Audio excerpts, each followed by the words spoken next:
Hello friends, मैं आप लोगों को इस वीडियो में 3 नंबर वाले महत्वपूर्ण प्रश्न बताने वाला हूं। तो चलो मैं आप लोगों को बता देता हूं वार्षिक पेपर में इन प्रश्नों की तैयारी करके जाना। ठीक है, तो दिखाता हूं मैं प्रश्नों को। तो देखो, ये वीआईएमपी प्रश्न है, इंपॉर्टेंट प्रश्न। तो देखो, मध्य पद तोड़ के लिखना है ना। क्या लिखा है? मध्य पद तोड़कर बहुपद x square minus 3x minus 4 का गुणनखंड कीजिए कह रहा है। तो इसको हल कैसे करना है? आपको गुणनखंड पता है? नहीं आता है तो मैं आपको सिखा देता हूँ। क्योंकि अभी जो मैं 3 नंबर के प्रश्न बता रहा हूँ वो 3 सेट में आएंगे, मतलब 3 अलग अलग सेट में अलग अलग प्रश्न आएगा। तो मैं सभी प्रश्नों को तो नहीं बता सकता कि ए सेट में आएगा, बी में आएगा, सी में आएगा। तो मैं अभी आपको क्या सिखाने वाला हूँ? मैं सिखाने वाला हूँ कि अगर ऐसे प्रश्न आते हैं तो आपको बनाना कैसे है, एक आइडिया। ठीक है, क्योंकि एक सेट में ये फंसेगा प्रश्न, बाकी सेट में नहीं फंसेगा ना, क्योंकि मुझे उसके लिए 3 प्रश्न लाना पड़ेगा ए बी सी सेट के लिए। तो मैं चाहता हूं कि एक प्रश्न देखकर तीनों सेट को हल किया जा सके। तो इसका एक तरीका मैंने निकाला है। बहुत सारे प्रश्न हैं, इसलिए मैंने कम कर दिया है प्रश्नों को। तो मुझे क्या करना है? इस प्रश्न में गुणनखंड करना है ना। तो प्रश्न देखते हैं। प्रश्न क्या है? एक्स का वर्ग माइनस 3x माइनस 4 है। इसका क्या करना है? मध्य पद तोड़ना है, जिसे हम कहते हैं गुणनखंड भी कहते हैं, दो नामों से जानते हैं। मध्य पद कौन है? 3x। ठीक है, 3x। 3x को मैं इस प्रकार से तोड़ूंगा कि जो दो संख्या मुझे प्राप्त हो, तोड़ना मतलब क्या है? दो संख्या में तोड़ना।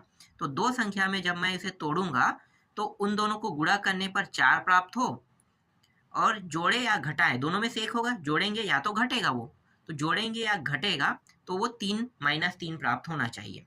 तो देखो, इसको मैं दो हिस्सों में कैसे तोड़ सकता हूँ? मैं तोड़ सकता हूँ 4, और एक हिस्सा क्या रहेगा? 1। देखो, 4 और 1 को गुणा करने पे कितना आएगा? 4 आ रहा है।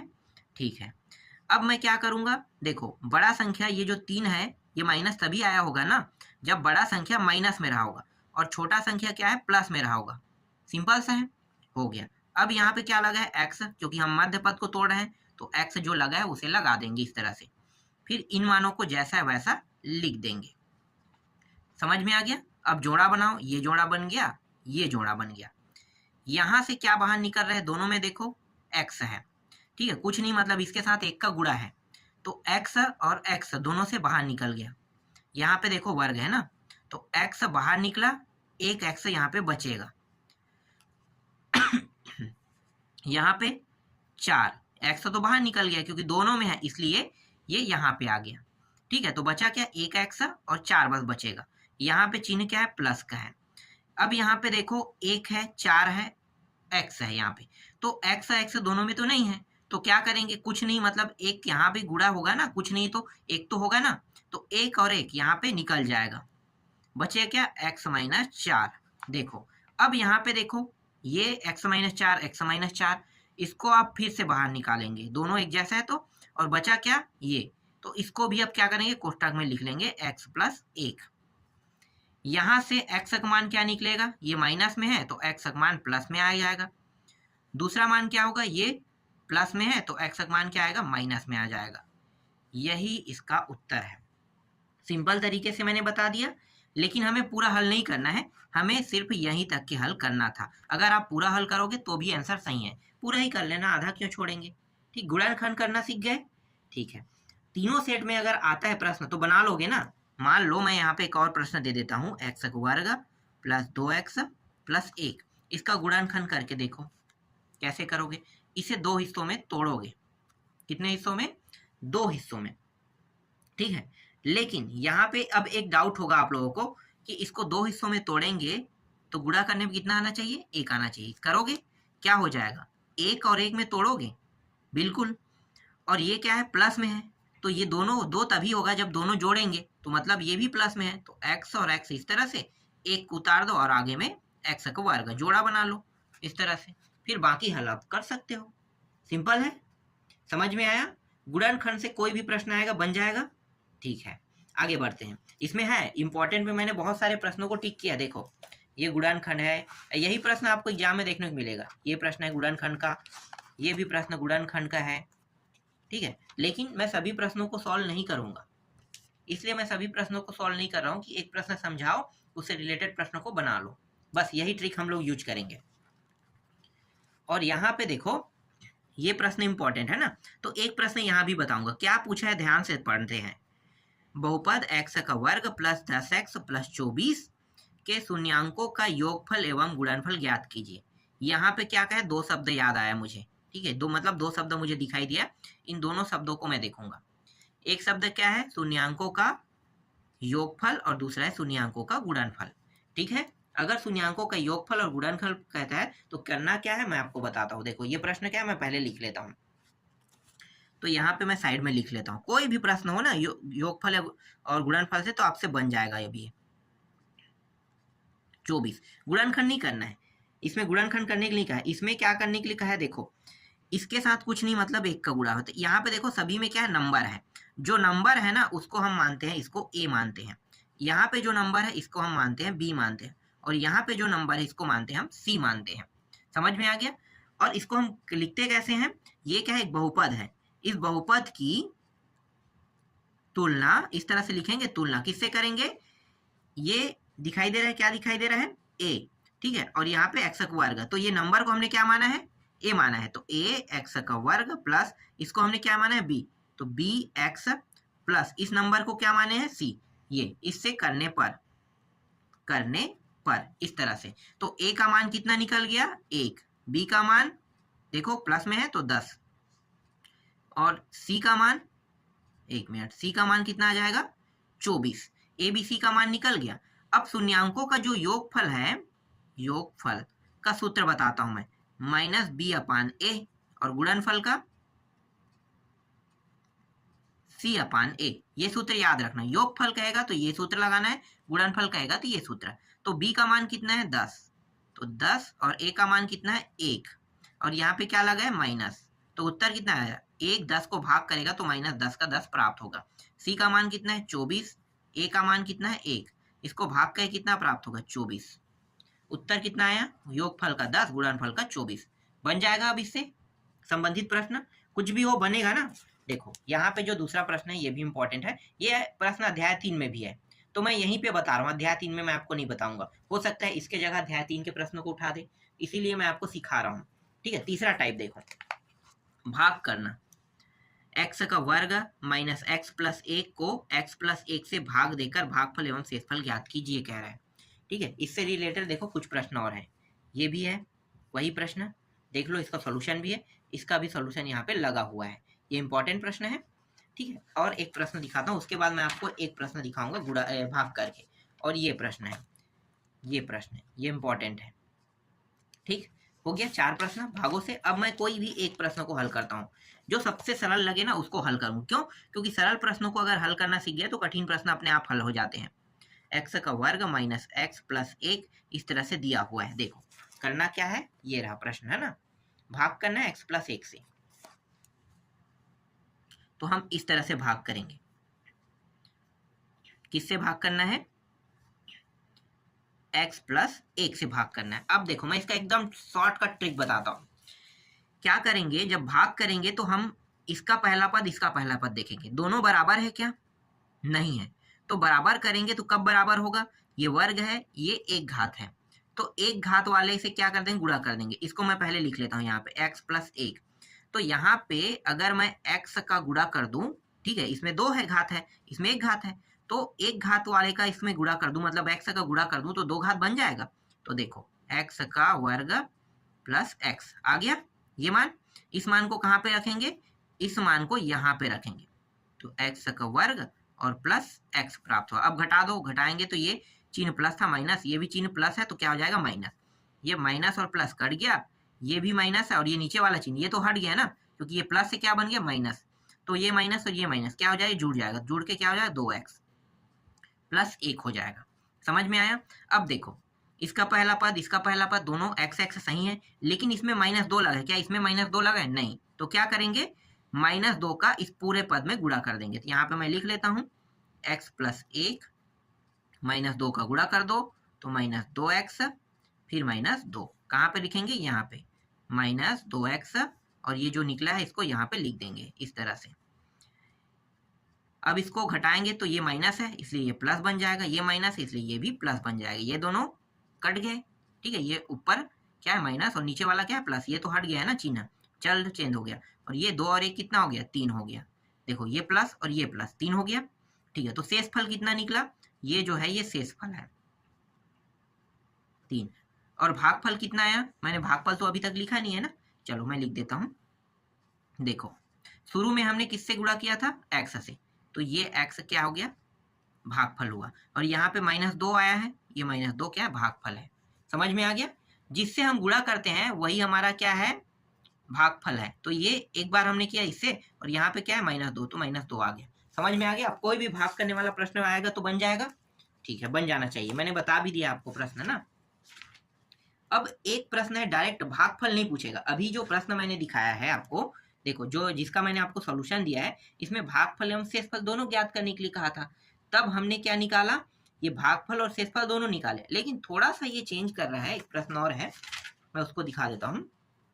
ये प्रश्न देखो, इस प्रश्न को ध्यान से देखो, इसमें सिर्फ शेषफल निकालना है। इसको हम शेषफल विधि भी कहते हैं। क्या कहते हैं, शेषफल विधि। शेषफल विधि से प्रश्नों को कैसे बनाते हैं, तो ये जो पूरा प्रश्न है पहले लिखना पड़ेगा मुझे। चलो मैं लिख लेता हूँ। प्रश्न में दिया हुआ है px दिया हुआ है 3x का 4 घात माइनस x का 3 घात प्लस 30x माइनस 1, इतना दिया हुआ है। ठीक है, और दूसरा जो दिया हुआ है जिसे भाजक कहते हैं, जिसे मैं gx लिख लेता हूँ। यहाँ पे लिखा नहीं है, ठीक है, यहाँ पे क्या दिया है, भाजक दिया है। भाजक मतलब ये gx मानेंगे इसे, तो भाजक को मैं gx मान लेता हूँ। gx का मान कितना है, 2x माइनस 1, इतना है। ठीक है, इसी को क्या करेंगे, हल करेंगे। इसको हल करेंगे तो ये जो मान है क्या बन जाएगा, 0, और ये है 2x माइनस 1। इस 1 को इस पार ले आते हैं तो क्या हो जाएगा, माइनस से प्लस हो जाएगा, और यहाँ पे बचेगा 2x। अब ये जो 2 है इसके साथ गुणा के रूप में है, तो क्या हो जाएगा, 1 ये 2 बन जाएगा, और ये x हो जाएगा। तो x का मान कितना आ गया, 1/2 आ गया। ठीक है, अब इस x के मान को कहाँ पे रखेंगे, इस वाले में रखेंगे। ठीक है, रख देते हैं। तो जहां जहां पे x वहां पे रखेंगे p1/2। ठीक है, p x की जगह हम रख दिए 3 गुणित x 4 घात है, तो 1/2 का कितने घात हो जाएगा, 4 घात हो जाएगा। फिर माइनस 3 घात है, 1/2 का कितने घात हो जाएगा, 3 घात हो जाएगा। फिर 30 है, 30 के बाद एक x है, इसको भी गुणा में लिखो 1/2, और ये जो है -1 है ना, -1, तो ये -1 मैं लिख देता हूँ। हल करें तो ये जैसा वैसा रखेंगे, बाकी हल इसके साथ करेंगे। 3 गुणित 1, 2 का 4 बार गुणा करें, क्या 2 दूनी 4, 4 दूनी 8, 8 दूनी 16, 16 हो जाएगा। फिर यहाँ पे माइनस 3 बार गुणा करेंगे, 2 का कितना हो जाएगा, 2 दूनी 4, 4 दूनी 8, 8 हो जाएगा। और ये 30 और ये काट दो, कितना हो जाएगा 15, तो ये आ गया 15 माइनस 1। देखो सिंपल है। ठीक है, यहाँ पे कुछ कट रहा है तो काटेंगे, नहीं कटेगा तो नहीं काटेंगे। ठीक है, तो यहाँ पे कटेगा तो काट देंगे, नहीं कटेगा नहीं काटेंगे। और ये दोनों को हल कर लेते हैं, क्योंकि ये प्लस है माइनस है, तो ये 14 हो गया। ठीक है, ये -1/8 यहाँ पे, और इसको लिखेंगे -3/16, आगे वाला मान लिख देते हैं ऐसे। देखो इन दोनों के मान बराबर है क्या, नहीं है, तो क्या करेंगे, बराबर करेंगे। तो बराबर करने का तरीका क्या है, इस 8 का इसके साथ गुणा, तो कितना हो जाएगा, 8 तिया 24, और फिर इसका गुणा किसके साथ करेंगे, 16 के साथ भी करेंगे। तो मैं यहाँ पे 16 गुणित 8 लिख लेता हूँ, उतना लंबा चौड़ा पहाड़ा ना पढ़ के। ठीक है, 16 गुणित 8 लिख लेता हूँ, ये होगा 16 गुणित 8। ठीक है, अब ये जो 16 है इसका गुणा इसके साथ करेंगे 1 के साथ, तो ये 16 एकम 16, और 16 और 8 का फिर गुणा होगा, तो 16 गुणित 8 हो जाएगा इस तरह से। फिर यहाँ पे माइनस कितना आ जाएगा, 14। इन दोनों को हल कर लेते हैं, ये दोनों सेम हो गया, तो कितना आएगा, तो नीचे वाला जो है वो 16 गुणित 8 एक बार लिखेंगे अब इसे, और इन दोनों को घटाएंगे तो कितना आएगा, 24, और 16, 16 4 कितना हो जाएगा, 20, 20 4 24, मतलब 8 आ जाएगा, ये 8 आ गया। और यहाँ पे कितना है, -14, तो ये 8 और ये 8 मैं काट दिया। ठीक है, तो कितना बचा, 1/16 माइनस यहाँ पे 14 बचा।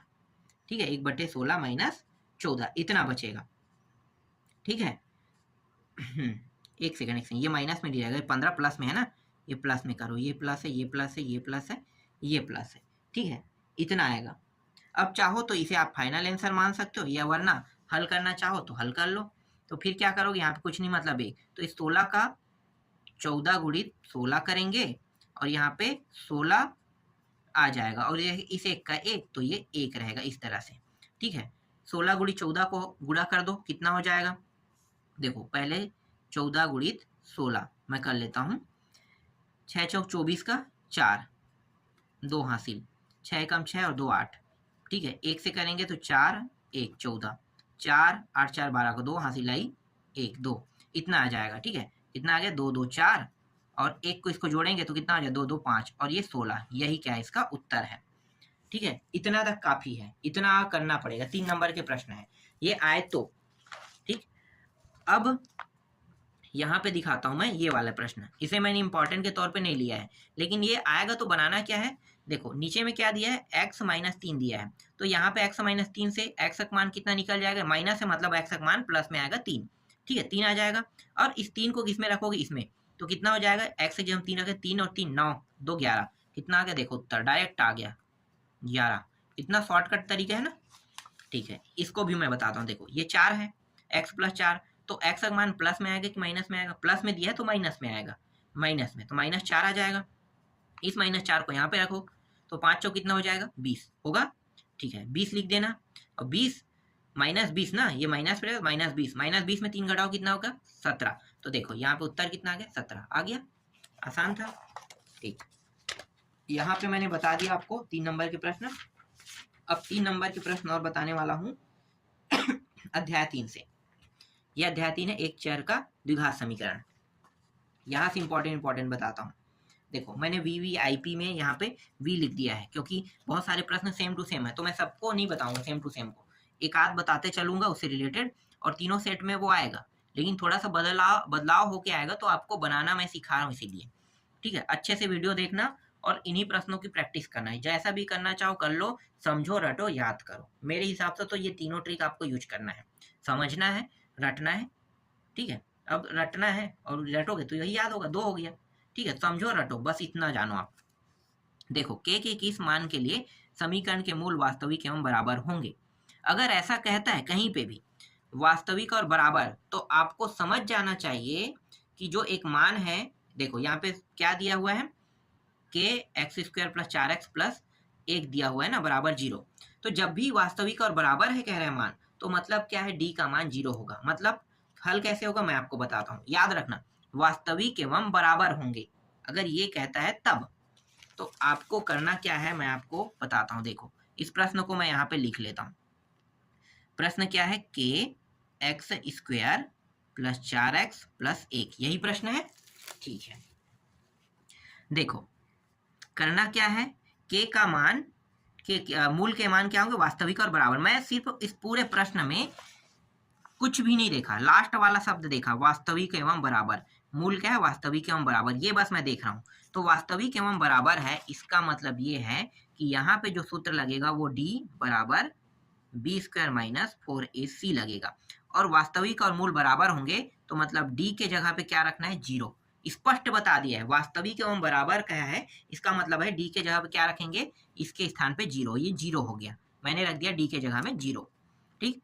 अब क्या करेंगे, ये आगे में k के साथ गुणा है, उसे हम क्या कहते हैं, a कहते हैं, पता है।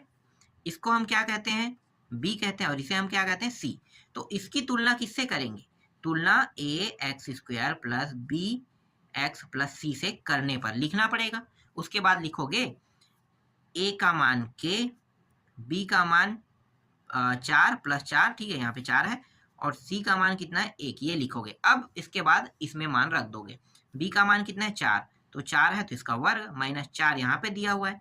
a के मान कितना है, k है, और c का मान कितना है, 1 है, इस तरह से, ठीक है। तो हल करो तो ये हो गया 16, 4 एकम 4 k, इतना हो जाएगा 4 एकम 4 k, ठीक है। अब क्या करेंगे, ये जो 16 है इसको इस पार ले आते हैं, या 4 k को इस पार ले आते हैं, तो 4 k क्या हो जाएगा, 0 के साइड में ले आ जाएंगे तो प्लस में हो जाएगा, माइनस है तो प्लस में, और प्लस होता तो माइनस में होता, तो ये माइनस में इसलिए प्लस में आया हो जाएगा। और यहाँ पे क्या बचा, 16, k बस को मैं अकेला करता हूँ तो ये इसको भाग कर देगा, तो ये 16/4, 4 एकम 4 चौक, तो k का मान कितना प्राप्त हुआ, 4 प्राप्त हुआ।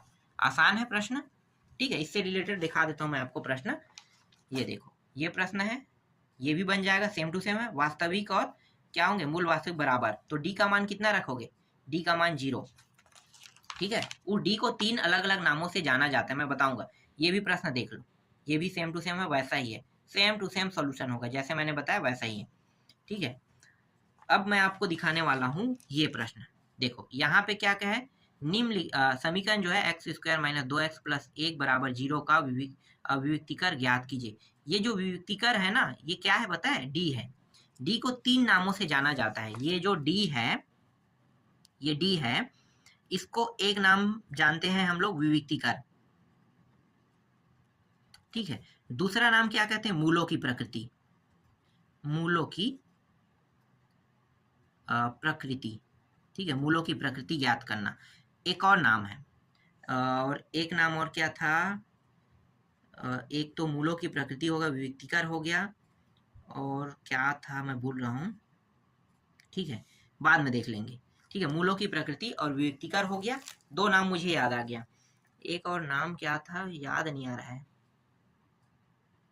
चलो उसे बाद में देखेंगे, याद आ जाएगा तो मैं बता दूंगा। अभी 2 नाम याद रखो। ठीक है, इस डी को 2 नामों से जाना जाता है। जब भी विविक्तिकर मूलों की प्रकृति कहेगा तो आपको सूत्र क्या लगाना है, डी बराबर बी स्क्वायर माइनस 4ac, यही लगाना है। ठीक है, जो अभी हमने लगाया ना वास्तविक और एवं मूल बराबर वाला, वही सूत्र। तो देखो 3 जगह एक ही प्रकार के सूत्र का उपयोग किया जाता है। मूलों की प्रकृति कहेगा तो भी हमें डी बराबर बी स्क्वायर माइनस 4ac, विविक्तिकर ज्ञात करने के लिए कहेगा तो भी हमें डी का मान, मतलब इसी का मान निकालना है, डी का। समझ में आ गया? तो यहाँ पे जो प्रश्न दिया है उसको मैं लिख लेता हूँ, एक्स वर्ग माइनस 2x प्लस 1 बराबर 0। ठीक है, इसकी तुलना किससे करेंगे, मानक समीकरण से।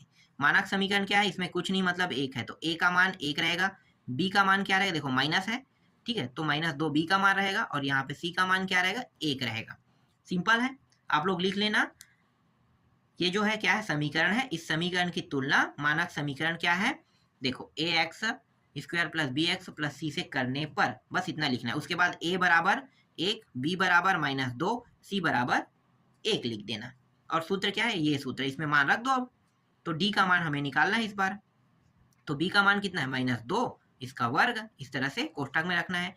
फिर 4, a का मान 1, और c का मान कितना है, वो भी 1 है। तो ये हो गया माइनस माइनस प्लस हो, क्योंकि वर्ग है तो 4 हो जाएगा, और ये 4 हो गया। ये दोनों कट के डी का मान कितना आ गया, 0। तो विविक्तिकर कितना प्राप्त हुआ, 0। या मूलों की प्रकृति कहेगा तो कितना प्राप्त हुआ, 0। समझ में आ गया, मूलों की प्रकृति भी 0 हो गया और डी का मान भी 0 हो गया। समझ में आ गया, चलो आगे देखते हैं। अब यहाँ पे देखो, यहाँ पे देखो मूलों की प्रकृति का है, मैंने अभी आपको बताया ना। अगर वो प्रश्न में कहता है कि विविक्तिकर ज्ञात कीजिए, या वो प्रश्न में कहता है मूलों की प्रकृति ज्ञात कीजिए, तो आपको क्या करना है, वही सूत्र लगाना है, डी बराबर बी स्क्वायर माइनस 4ac। यहाँ पे क्या निकलेगा, कुछ नहीं, मतलब यहाँ पे क्या है, 1 है तो a का मान 1 आ गया, b का मान कितना है, -4, c का मान 4 आएगा। देखो इसकी तुलना किससे करेंगे, मानक समीकरण से। हल करो कितना आएगा, ये। समझ में आ गया? ठीक है, इससे रिलेटेड देखो मूलों की प्रकृति से प्रश्न है। विविक्तिकर चाहे कहे चाहे मूलों की प्रकृति, आपको यही बनाना है, और ये भी वैसा ही बनेगा, सेम टू सेम है। थोड़ा सा अगला प्रश्न जाते हैं। ठीक है, ये नया टाइप के प्रश्न है। बाय द वे, अगर ये प्रश्न आता है तो कैसे हल करना है, ठीक है, इससे 2 प्रश्न है, बताता हूं मैं। मूलों का योगफल दिया हुआ है और मूलों का गुणनफल दिया हुआ है। तो हम मूलों का योगफल और गुणनफल कैसे निकालते हैं, पता है आप लोगों को? नहीं पता है ना, मैं आपको बताता हूँ। इसके लिए एक सूत्र हम उपयोग करेंगे। ये x का वर्ग होता है माइनस, ये क्या है, मूलों का योग, लिख दो यहाँ पे, मूलों का यही योग लिखना है। योग या योगफल भी लिख सकते हो, योग भी बोलते हैं, योगफल भी बोलते हैं। ठीक है, और इसके साथ क्या है, ये वर्ग है तो इसके साथ x रहेगा, है ना, यहाँ पे माइनस रहेगा। फिर यहाँ पे क्या करोगे, प्लस करोगे, और क्या करोगे, ये मूलों का गुणनफल, इसे हम कहते हैं मूलों का गुणनफल। अब मूलों का योग मतलब क्या होता है, इस मूलों के योग वाला जो मान है और ये मूलों का गुणनफल, क्या करेंगे, यहाँ पे रख देंगे एक्स स्क्वायर माइनस, इसका मान कितना है, -4 है, और ये पीछे में क्या x है। फिर यहाँ पे क्या, मूलों का गुणनफल -12, तो ये -12 इस तरह से। ठीक है, ये हो जाएगा एक्स वर्ग, ये माइनस माइनस प्लस हो जाएगा, ये 4x, ये प्लस और माइनस माइनस ही होगा, और ये 12। तो उत्तर क्या आ गया, ये आ गया इसका उत्तर, देख लो। ठीक है, देख लो क्या आया है। देखो यहाँ पे क्या दिया है, 5 दिया है और 6 दिया है। मूलों का योग 5 और मूलों का गुणनफल 6 दिया है। तो क्या करोगे, यहाँ पे मूलों का योग मतलब देखो अगला वाला प्रश्न है, यही सूत्र लगाएंगे, एक्स वर्ग 5 दिया हुआ है और क्या दिया है, प्लस में कि माइनस में, प्लस में है ना। तो ये +5 हो गया x और +6, तो ये +6 हो जाएगा। प्लस में दिया है तो डायरेक्ट क्या आ गया, देखो उत्तर आ गया। देख लो मैं आपको दिखा देता हूँ, एक सेकंड कैसे, हाँ ठीक आ गया, देख लो ये रहा, ये पूरा प्रक्रिया किया है और यहाँ पे देखो इतने आसानी से उत्तर आ गया।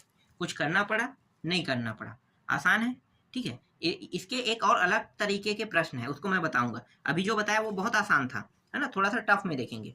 अब यहाँ पे देखो ये वाला भी है, क्या बताना है भाई, ये तो वही प्रश्न आ गया यार, मूलों का योगफल, मूलों का गुणनफल ज्ञात करें। देखो यहाँ पे कंफ्यूज नहीं होना है। हाँ, यहाँ पे क्या बताया है, मूलों का योग दिया है 5 और मूलों का गुणनफल दिया है 6। समझ में आ रहा है। और ये जो प्रश्न है इसमें क्या बताना है, ये समीकरण दिया है, तो समीकरण दिया है ना, तब ऐसे प्रश्नों में आपको ये सूत्र लगाना है, मूलों का योग -b/a और मूलों का गुणनफल c/a। मैंने अभी आपको बताया ना ये प्रश्न, ठीक है। मैंने कहा भी था कि ये प्रश्न अध्याय 1 में भी है, अध्याय 3 में भी है। तो अध्याय 1 में मैंने पहले ही बता दिया, अध्याय 3 में अब बताने की जरूरत नहीं है। तो क्या करोगे, बस मान को रख दोगे, ए बी सी के मान को अपने अपने स्थानों पे, उत्तर आ जाएगा। अगला प्रश्न है ये वाला, देखो यहाँ पे क्या क्या है, मूल बस बोला है। मूल क्या है, मूलों का योग क्या है, क्या नहीं का है। तो ऐसे प्रश्नों को कैसे बनाना है, मूलों का योग नहीं का है, क्या का है, मूल का है। ठीक है, यही डाउटेस है प्रश्न में। सब लोग ना गलती क्या करते हैं, मूल का है, यहाँ पे 3 है और 8 दिया है, मूल दिया है 3 और 8, मतलब क्या, सूत्र तो हम वही लगाएंगे। तो इसको मैं मान लेता हूँ अल्फा 3 को, और इसको मैं मान लेता हूँ बीटा। ठीक है, बीटा का मान कितना है, 8 मान लेता हूँ। और सूत्र क्या है, हमारा सूत्र वही है बस, लेकिन मूलों का योग मतलब क्या है, A plus alpha plus beta, alpha plus beta लिखेंगे इस तरह से, और यहाँ पे क्या कर देंगे एक्स, फिर प्लस लिखेंगे अल्फा गुणित बीटा करेंगे।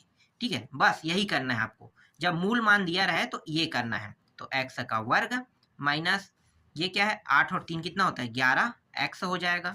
फिर इन्हीं दोनों को जोड़ दो, 8 है 24, ये आ गया 24, 2 और ये 4, 24, ये क्या है, इसका उत्तर है। आ गया, देख लो बना है वही। यहाँ पे अगर मैं मान लो यहाँ पे 4 दे देता हूँ और यहाँ पे 4 दे देता हूँ प्रश्न में, तो भी बन जाएगा, बन जाना चाहिए, बन जाएगा ना। कितना होगा, 4 और 4 जुड़ जाएगा तो 8 हो जाएगा, तो ये आ गया 8 आ गया, और 4 चौक कितना हो गया, 16 आ गया। अब मूल वाला जो पॉइंट है वो बन जाएगा अब आपसे। ठीक है, अगला बढ़ते हैं। देखो मूलों की प्रकृति क्या है, मैंने क्या बताया था, मूलों की प्रकृति और वियुक्तिकार ज्ञात करने के लिए d बराबर b² - 4ac ये सूत्र लगा देना है। ठीक है, बार बार मैं नहीं बता रहा हूँ, इसलिए बता रहा हूँ कि आप लोग भूलो मत, भूलना नहीं है क्या कि बता रहा हूँ, क्योंकि ये सब टिक पड़ा हुआ है, इंपॉर्टेंट प्रश्न है, सब प्रश्न देख लो, इंपॉर्टेंट है। अब मैं सभी प्रश्नों का सॉल्यूशन नहीं दे सकता, वीडियो इतना लंबा हो जाता है कि एक एक प्रश्नों का सॉल्यूशन देने से अच्छा है कि मतलब सभी का देने से अच्छा है कि एक एक प्रश्न को दो। यहाँ पे देखो ये प्रश्न इंपॉर्टेंट है, इससे 3 प्रश्न है, ये प्रश्न, ये प्रश्न, ये प्रश्न, यही तो एग्जाम में आएंगे, और कौन सा आएगा। तो बनाना कैसे मैं बताता हूँ, अगर आपको समझ में नहीं आ रहा है तो मैं आपको समझा रहा हूँ, और एकदम बहुत आराम से भी बोल रहा हूँ मैं, बहुत आराम से। देखो ये प्रश्न कैसे बनेगा, ये गुणनखंड के प्रश्न है। ठीक, वर्ग समीकरण x² - 11 x बराबर 0 को हल कीजिए कह रहा है। हल कैसे करना है, x का वर्ग माइनस 11 x बराबर 0, यहाँ भी x यहाँ भी x, दोनों में x है, तो x को बाहर निकाल दो, तो बचे क्या, 1x - 11 बस बचेगा, और 0। एक बार x और 0 की तुलना कर दो तो क्या हो गया, x का मान क्या आ जाएगा, बार 0, और दूसरी बार क्या हो जाएगा, x और 11 की तुलना कर दो, तो ये माइनस में तो क्या होगा, प्लस में, तो मान क्या हो जाएगा, 11। अगर ये प्लस में होता है तो मान किस में आता है, माइनस में, और ये माइनस में इसलिए ये प्लस में आया है। तो x का मान 0 और 11, देख लो x का मान 0 और 11 प्राप्त हुआ है, बस ऐसे ही निकालना है इसे। ये 17 वाला ये भी वही प्रश्न है, सेम टू सेम, ये 18वां भी वैसे ही है, तो बताने की अब जरूरत नहीं है। ठीक है, गुणनखंड वाला मैंने बता दिया है, बनना चाहिए मेरे हिसाब से, मैं जो बता रहा हूँ उनको आपको बनाना है, और मैं गारंटी देता हूँ कि जो प्रश्न एग्जाम में आएगा वो यही सब आएगा, और इसी से रिलेटेड आएगा, और बन भी जाएगा। ठीक है, यहाँ पे देखो, यहाँ पे क्या पूछा है, ये प्रश्न देखते हैं, सबको नहीं बताऊंगा, इसमें बहुत सारे प्रश्न है, 25-30 प्रश्न है, 40-40 प्रश्न है, जिसको मैंने टिक कराया था। तो मैं क्या कर रहा हूँ, कम करके आपको बता रहा हूँ। देखो यहाँ पे क्या पूछा है, गुणनखंड करने के लिए कहा है। एक प्रश्न मैंने आप लोगों को गुणनखंड से बताया था ना, हाँ, तो यहाँ पे एक प्रश्न और बता देता हूँ, गुणनखंड कहेगा तो गुणनखंड विधि कैसे करते हैं, पता है, 6x का वर्ग माइनस 7x प्लस 2, बराबर 0। अगर x के वर्ग के साथ कोई संख्या गुणा में हो तो हमें क्या करना होता है, पहले इन दोनों को गुणा करना होता है। तो मैं इन दोनों को गुणा कर दिया, कितना हुआ गुणा करने पर 6 दूनी 12, इसे मैं यहाँ पे रख लेता हूँ। अब इस संख्या को इस प्रकार से तोड़ेंगे, बीच वाले संख्या को तोड़ते हैं ना, मध्य पद तोड़ना गुणनखंड कहलाता है। तो इस प्रकार से तोड़ेंगे कि गुणा करने पर 12 प्राप्त हो, ठीक है, क्या प्राप्त होना चाहिए 12, जोड़े घटाने पर 7 प्राप्त होना चाहिए। तो क्या कर सकते हैं, एक संख्या 4 रखेंगे और एक संख्या 3, इन दोनों को गुणा करो, 4 तिया 12 आ गया। अब क्या करेंगे, दोनों में अगर मैं माइनस कर देता हूँ, यहाँ भी, तो क्या हो जाएगा, -7 प्राप्त होगा, बिल्कुल होगा। अब यहाँ पे क्या लगा, x, और यहाँ भी x लगा दो, और ये 2 इसको उतार दो, और ये 6x का वर्ग उतार दो, ठीक है। सिर्फ हमें बीज बस को बदलना होता है, बाकी मान जैसा वैसा रहता है। अब जोड़ा बना दो, इसका भी जोड़ा इसका भी जोड़ा, दोनों का जोड़ा बन जाएगा, ठीक है। तो दोनों का जोड़ा बन रहा है, तो यहाँ पे इस जोड़े से और इस जोड़े से, तो यहाँ पे देखो, यहाँ पे 2 के पहाड़े में 6 आता है, 2 के पहाड़े में 4, तो 2 को उभयनिष्ठ निकालो, तो कितना बचेगा 3, और 1 सेकंड 2 और x बाहर निकले, क्योंकि x यहाँ भी है, तो बचे क्या, यहाँ पे सिर्फ 3x बचेगा, और यहाँ पे 2 दूनी 2 बचे, क्योंकि x बाहर निकल गया है। फिर यहाँ पे कुछ नहीं निकल रहा, मतलब 1 को निकाल दो, और 3x इसको प्लस में, तो ये क्या हो जाएगा, ये माइनस में हो जाएगा ये। अब यहाँ पे देखो सेम टू सेम है, 3x - 2, और दूसरे में लिखेंगे 2x - 1। अब यहाँ पे x की वैल्यू क्या निकलेगा, तो x की वैल्यू इस वाले से क्या निकल जाएगा, इस वाले से ये माइनस है, मतलब 2 में हो जाएगा, और ये बटा 3 हो जाएगा। और इस वाले से क्या निकलेगा, इस वाले से x का जो मान है वो आ जाएगा, ये माइनस मतलब प्लस में आएगा, +1, और नीचे में आ जाएगा 2, तो x का मान 1/2 और 2/3, देख लो आया है कि नहीं आया है। 1 मिनट, मैंने माइनस में कर दिया था क्या, देखो यहाँ पे मैंने गलती किया है ना, कोई बात नहीं, प्लस कर लेना, उधर जाएगा। यहाँ पे क्या कर दोगे, प्लस, इसको भी प्लस कर दो, ठीक है, जहाँ जहाँ माइनस ये प्लस, ये प्लस, ये प्लस, सब प्लस कर दो, ठीक है। मैं माइनस में निकाल दिया था, अब ये मान क्या आ जाएगा, माइनस में आ जाएगा, सीधी सी बात है, जस्ट उल्टा होता है, ठीक है। बन तो गया ना, समझ में आ गया होगा, ठीक है। देखो बदलाव कैसे किया जाता है इसको भी मैंने आपको सिखा दिया। और भी प्रश्न है, पर मैं इतना सारा नहीं दूंगा आपको, जो मैंने टिक्का है गुणनखंड कहेगा तो आपको बनाना कैसे, जब पेपर आएगा तो मैं आपको बताऊंगा, ठीक है। जब पेपर आ जाएगा ना, और जब पेपर मेरे हाथ में आ जाएगा तो मैं आपको बताऊंगा कि सॉल्यूशन तो मैं देता हूँ ना आप लोगों को, उस समय मैं सॉल्यूशन दे दूंगा या बताऊंगा कैसे बनाते हैं, ठीक है। देखो ये हो गया x वर्ग प्लस 6x बराबर 0, ये कह रहा है पूर्ण वर्ग विधि कह रहा है, ठीक है। अब क्या कह रहा है, पूर्ण वर्ग विधि, अब कैसे बनाओगे, बहुत आसान है। यहाँ पे ये जो है ना, इसमें मुझे 2 गायब दिखाई दे रहा है, जिसका मुझे उपयोग करना है, 2 मुझे निकालना है किसी भी कीमत में। ये x वर्ग जैसा वैसा रखूंगा, लेकिन इसको मैं कैसे लिख सकता हूँ, 2, ठीक है, और इसके साथ x, और ये गुणित में मैं 3 को अलग कर लेता हूँ, 2 3 6 हुआ, बस यही करना है इसमें 0। अब क्या करूंगा, x का वर्ग प्लस 2x गुणित 3, ये जो 3 दिखाई दे रहा है ना, इसको जोड़ेंगे वर्ग करके, तो ये 3 को इस तरह से, तो ये जो 0 है ना, इसके साइड भी क्या हो जाएगा, 3 का वर्ग कर देंगे इस तरह से। अब ये क्या बन गया, ये x प्लस 3 का वर्ग बन गया, ये वाला जो मान है, और यहाँ पे क्या है 3 तिया 9, इस तरह से 9 लिख सकते हो, या 3 ही लिख लो, चलो 3 का वर्ग ऐसे रख दो, ये वर्ग यह वर्ग कट गया, ठीक है। अब x और ये 3 उस साइड जाके क्या हो जाएगा, पहले से 3 है और यहाँ भी 3 है, तो क्या हो जाएगा, x का मान 0 प्राप्त होगा। देखो इतनी आसानी से बन गया, ठीक है, देख लो ये आ गया, ठीक है, x का मान 0। और अगर आप चाहो तो प्लस माइनस में एक बार क्या करोगे, प्लस रख के देख लो, ठीक है, प्लस रख के देखेंगे तो ये प्लस माइनस में इस तरह से होता है, तो ये तो माइनस, ये तो प्लस में था, ठीक है, माइनस में करेंगे क्या हो जाएगा, ये जो इस साइड आके क्या हो जाएगा, माइनस हो जाएगा, 6 हो जाएगा, तो 2 वैल्यू यहाँ पे प्राप्त हो रहा है, ठीक है। ये पूर्ण वर्ग विधि है, आसान होता है पूर्ण वर्ग विधि, ठीक है। इसका उत्तर यहाँ पे लगा, देख लो ये भी उसका उत्तर यहाँ पे लगा हुआ है। अब एक जो प्रश्न बचा है, अंतिम प्रश्न इस अध्याय का, वो है हमारा वर्ग समीकरण वाला जो है सूत्र विधि, जिसे हम श्रीधराचार्य विधि कहते हैं, सूत्र विधि कहते हैं। इसमें क्या है, ABC का मान रखना, लेकिन हमें इस सूत्र में मान रखना है, ठीक है, इस सूत्र में मान रखना बहुत आसान होता है, सूत्र में मान रख के हल करो तो इस तरह से मान प्राप्त होगा, और इन दोनों मान को इस तरह से खंड खंड कर दो प्लस माइनस करके, तो x का मान प्लस से आ जाएगा और एक का मान माइनस चिन्ह से प्राप्त होगा, ठीक है। एक ही प्रश्न बता रहा हूँ, ज़्यादा नहीं बता रहा हूँ, इसको देख लेना, ठीक। आगे देखते हैं एक और अध्याय, बहुत वीडियो बहुत लंबा हो रहा है समझाने के कारण, लेकिन मैं चाहता हूँ कि आप लोग सीखो, जब प्रश्न आएगा ना तो यही सब प्रश्न एग्जाम में देखने को मिलेगा, 3 नंबर वाले, ये पार्ट 1 है। देखो इसको कैसे बनाते हैं, अध्याय जो जो ये अध्याय मैं दिखा रहा हूँ, देखो समांतर श्रेणी, ये अध्याय में जो आपको दिखा दे रहा हूँ समांतर श्रेणी, इसको बनाने के लिए आपको दो सूत्रों का उपयोग करना पड़ेगा। पहला सूत्र जो है वो ए एन बराबर A plus N minus one D, ये सूत्र है। और दूसरा जो सूत्र है वो एस एन बराबर एन अपान टू दो A plus N minus one D, ये सूत्र है। तो ये दोनों सूत्र क्या करना है, याद रखना पड़ेगा। ये दोनों सूत्र, पहला और दूसरा, पहला सूत्र दूसरा सूत्र, ये दोनों सूत्र जब तक याद नहीं रहेगा तब तक के बनेगा नहीं। ये सूत्र जो है ना योगफल निकालने वाला है, योगफल, बस ये याद करो। अगर योगफल शब्द का जिक्र करेगा तभी बस इस सूत्र का उपयोग करेंगे, अगर नहीं करेगा तो हर जगह हम इस सूत्र का उपयोग करेंगे।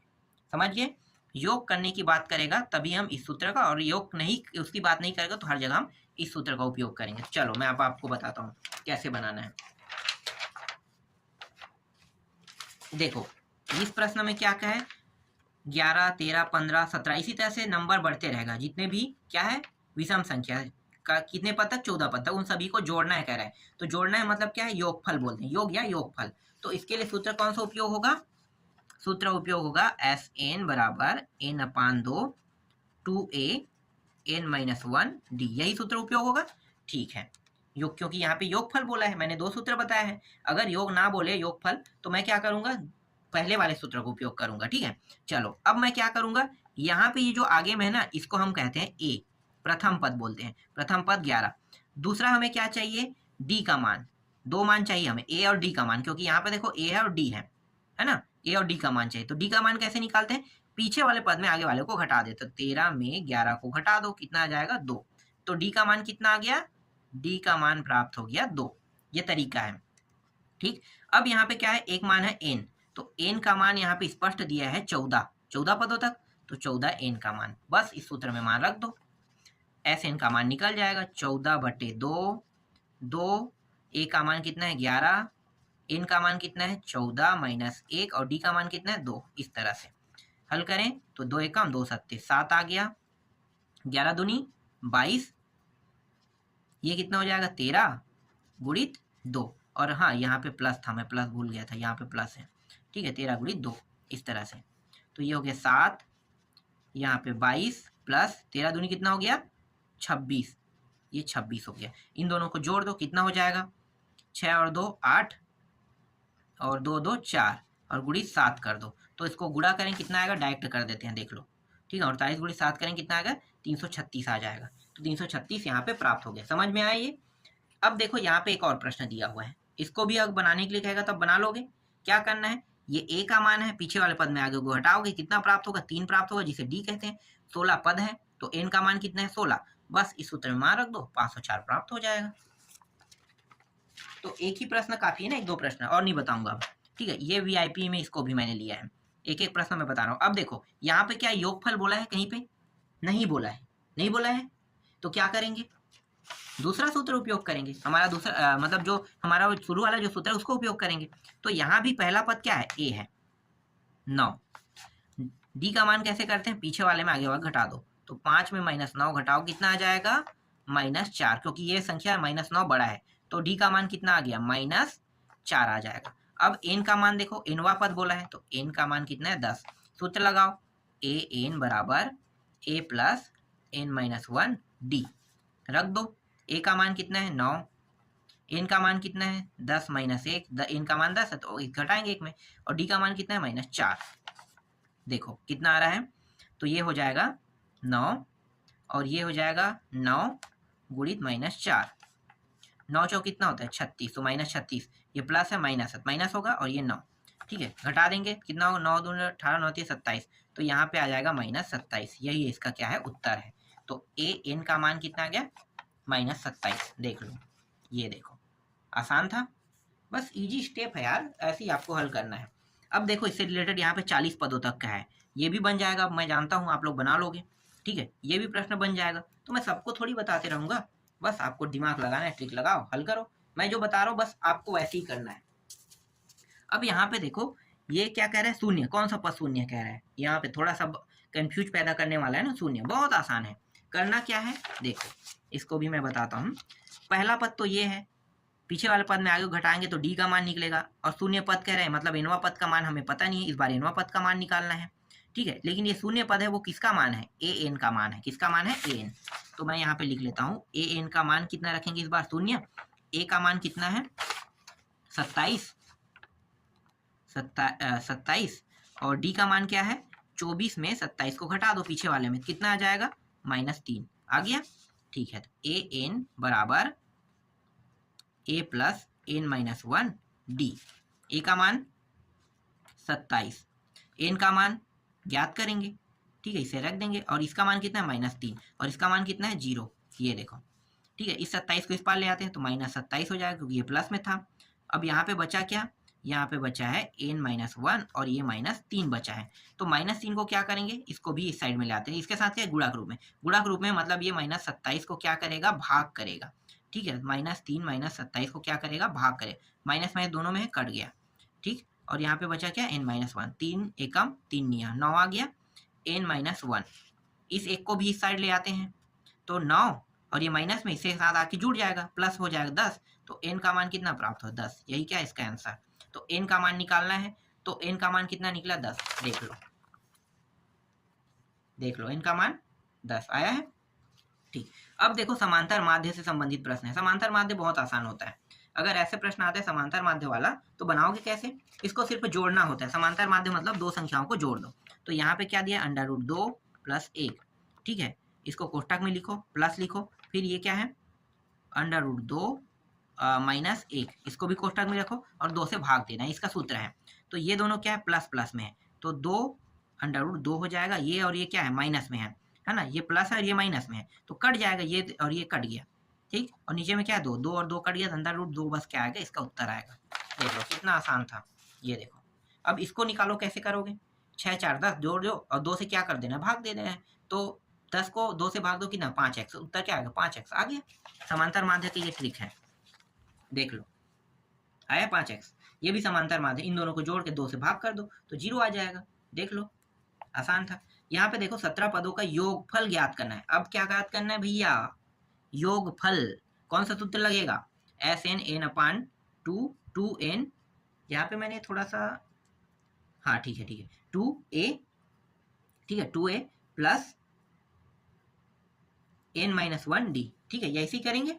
ठीक है, रख दो इसमें। अब तो n का मान देखो, पहला पद 5, तो ये रहा a का मान 5, d का मान पीछे में आगे घटा दो तो कितना आ जाएगा -4। देख लो चाहिए 4 आ गया, और 17 पदों तक मतलब n का मान 17, बस यहाँ पे रखो और हल करो, ये मान आ जाएगा। ठीक है, ये प्रश्न जो है ये बहुत आसान, बहुत आसान।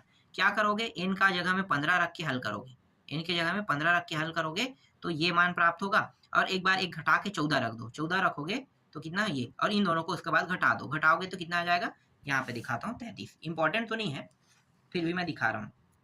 ये भी योगफल वाला है तो समझ में आ गया होगा, योगफल वाला। 2 ही टाइप के प्रश्न है सभी प्रश्न। ठीक है, हाँ एक प्रश्न ये देख लेते हैं, ऐसे प्रश्न, ये एक प्रश्न देख लेते हैं। ये 4 नंबर वाले प्रश्न है, बहुत कम चांस है कि ये आपको देखने को मिलेगा। ठीक है, फिर भी मैं आपको बता देता हूँ। देखो क्या होता है, 11 और -5 के बीच कह रहा है ना, 3 पदों का निवेश करते हुए समांतर श्रेणी का निर्माण कीजिए कह रहा है, 3 पदों का। तो 11 और 5 के बीच मतलब प्रथम है और ये 5वां है, और इसके बीच 3 पद A1 A2 A3 रख दिया है। तो ये पहला पद और पीछे वाले को घटाएंगे तो d का मान निकलेगा। तो अब आसान नहीं है d का मान निकालना, तो क्या करेंगे, पहला पद लिखेंगे, n का मान 5 लिखेंगे। ठीक है, n का मान 5, बस इतना लिखेंगे। d का मान हमें मिल नहीं रहा है तो d का मान हम लोग नहीं लिखेंगे। ठीक है, अब क्या करेंगे, जो सूत्र है हमारा ना a + n 5 - 1d, इसमें रखेंगे तो बराबर कितना प्राप्त होगा, यहाँ पे 5। ठीक है, -5। ठीक है, यहाँ पे कितना है a5 का मान कितना है 5 है। ठीक है, तो a5 का मान 5 है तो -5, तो ये 11, a का मान कितना था 11 था, 11 प्लस इसमें एक घटाएंगे तो 4d, ये आ जाएगा। ठीक है, अब क्या करेंगे, यहाँ पे d का मान पहले निकालेंगे तो d का मान कितना आ गया -16। अब d का मान निकल गया ना, a3 A1 A2 A3 के मान आप निकाल सकते हैं, आसान हो गया। ठीक है, अब बस इसमें ज़्यादा कुछ नहीं करना, इतना ही करना था। ये अंतिम प्रश्न था इसलिए मैं यहाँ पे आपको बता रहा हूँ। ठीक, तो अभी मैं आपको इस वीडियो में इतना ही प्रश्न 3 नंबर वाला दूंगा, और भी प्रश्न है, और वीडियो बहुत ज़्यादा लंबा बन सकता था, तो 3 नंबर वाले जो कुछ प्रश्न बाकी है उसको मैं आपको नेक्स्ट वीडियो में बताऊंगा।